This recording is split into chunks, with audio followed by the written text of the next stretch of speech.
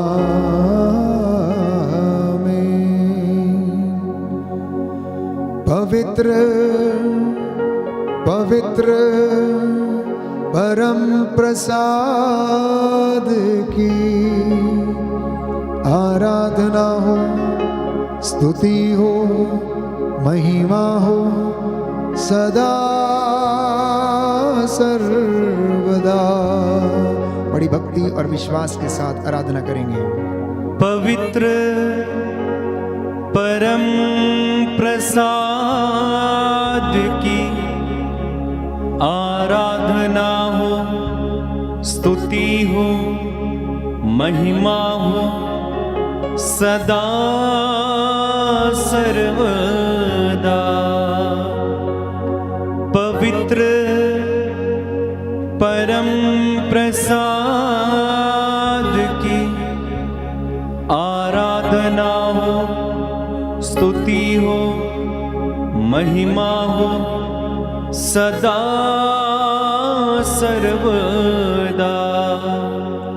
पवित्र परम प्रसाद की आराधना हो, स्तुति हो, महिमा हो सदा सर्वदा, सदा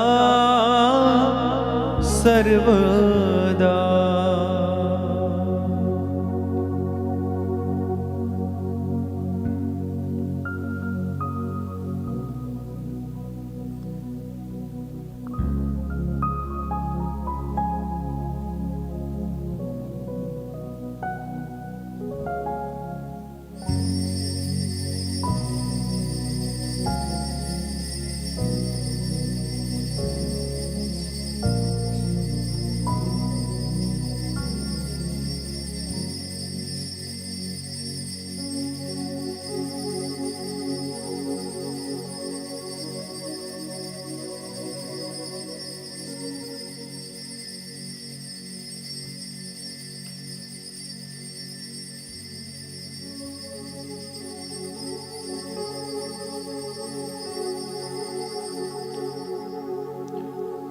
आइए जोरदार तालियां बजाएं, प्रभु को धन्यवाद दें।